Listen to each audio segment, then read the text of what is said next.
26 তারিখ সকাল 9টায় ফারাক্কাবাদের 109টি দরজা খুলে দিল ভারত সরকার। তারা যুক্তি দিল, বিহার রাজ্য বন্যা কবলিত হয়ে যাচ্ছে এবং ফারাক্কার বাঁধের উপর দিয়ে পানি উঠে যাওয়ার সম্ভাবনা আছে। এতে করে ফারাক্কাবাদের ক্ষতি হবে। এই কারণে 109টি দরজা খুলে দেওয়া হয়েছে।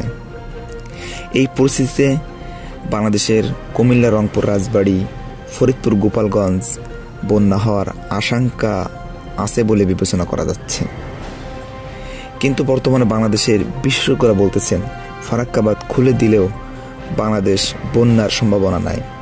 কারণ যে সমস্ত নদীতে ফারাক্কার পানি আসে সে সমস্ত নদীতে তুলনামূলকভাবে পানি কমই আছে। তবে বর্তমানে বাংলাদেশে ফারাক্কাবাদের পানির চাইতেও ভয়ঙ্কর হচ্ছে আওয়ামী লীগের বিভিন্ন রকমের ষড়যন্ত্র। যে ষড়যন্ত্রের মাঝে তারা কখনো আনসারদের উপরে ভর করে অথবা কখনো রিক্সাওয়ালাদের উপরে ভর করে, আবার বর্তমানে দেখতেছি বিদ্যুৎ পরিকল্পকারীদের উপরে ভর করে আসতেছে।